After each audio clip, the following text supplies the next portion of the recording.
नमस्ते सबैजनालाई।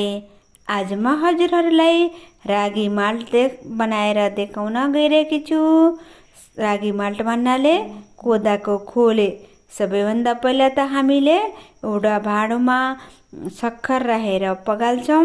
त्यसपछि अर्को भाँडोमा कोदाको पिठो 1 चम्चा लिन्छौँ र त्यसमा पानी हालेर एकछिन पकाउँछौँ स्टोभमा राखेर।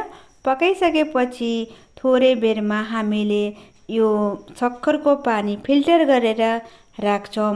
किन फिल्टर गर्छौँ भने त्यसमा फोहोर छ भने फोहोर त्यो छानीमै बस्छ। यसले थोरै पकाउँछौँ। त्यसपछि सुकमेलको पाउडर राख्छौँ। त्यसको थोरै टाइम अझै पकाउँछौँ।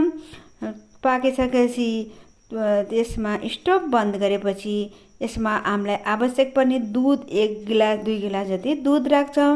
दुध राखेपछि हामीले त्यो हाम्रो ग्लासमा राखेर पियो भने हाम्रो हेल्थ एकदम राम्रो हुन्छ। हेल्थ बेनिफिट एकदम धेरै छ।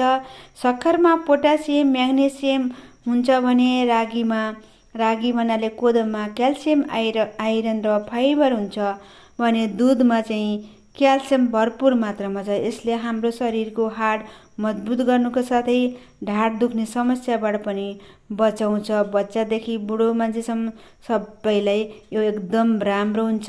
हजुरहरू सबैजनाले बनाएर खानुहोला। हस्त धन्यवाद सबैजनालाई।